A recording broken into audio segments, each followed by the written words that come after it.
பின்பு யூதருடைய பஸ்கா பண்டிகை சமீபமாயிருந்தது.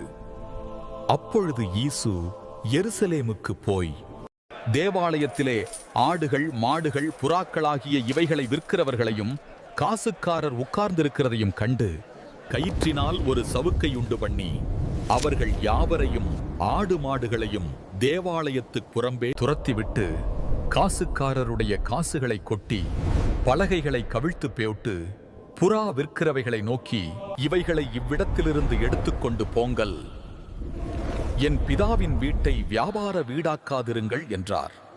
அப்பொழுது உம்முடைய வீட்டை குறித்து உண்டான பக்தி வைராக்கியம் என்னை பட்சித்தது என்று எழுதியிருக்கிறதை அவருடைய சீஷர் நினைவு கூர்ந்தார்கள்.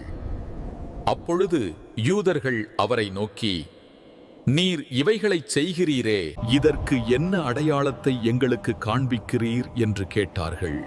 இயேசு அவர்களுக்கு பிரதியுத்தரமாக, இந்த ஆலயத்தை இடித்து போடுங்கள், 3 நாளைக்குள்ளே இதை எழுப்புவேன் என்றார். அப்பொழுது யூதர்கள், இந்த ஆலயத்தை கட்ட 46 வருஷம் சென்றதே, நீர் இதை 3 நாளைக்குள்ளே எழுப்புவீரோ என்றார்கள். அவரோ தம்முடைய சரீரமாகிய ஆலயத்தை குறித்து பேசினார். அவர் இப்படிச் சொன்னதை அவர் மரித்தோரிலிருந்து எழுந்த பின்பு அவருடைய சீஷர்கள் நினைவு கூர்ந்து வேத வாக்கியத்தையும் இயேசு சொன்ன வசனத்தையும் விசுவாசித்தார்கள். பஸ்கா பண்டிகையிலே அவர் எருசலேமில் இருக்கையில் அவர் செய்த அற்புதங்களை அநேகர் கண்டு அவருடைய நாமத்தில் விசுவாசம் வைத்தார்கள். அப்படி இருந்தும் இயேசு எல்லாரையும் அறிந்திருந்தபடியால் அவர்களை நம்பி இணங்கவில்லை.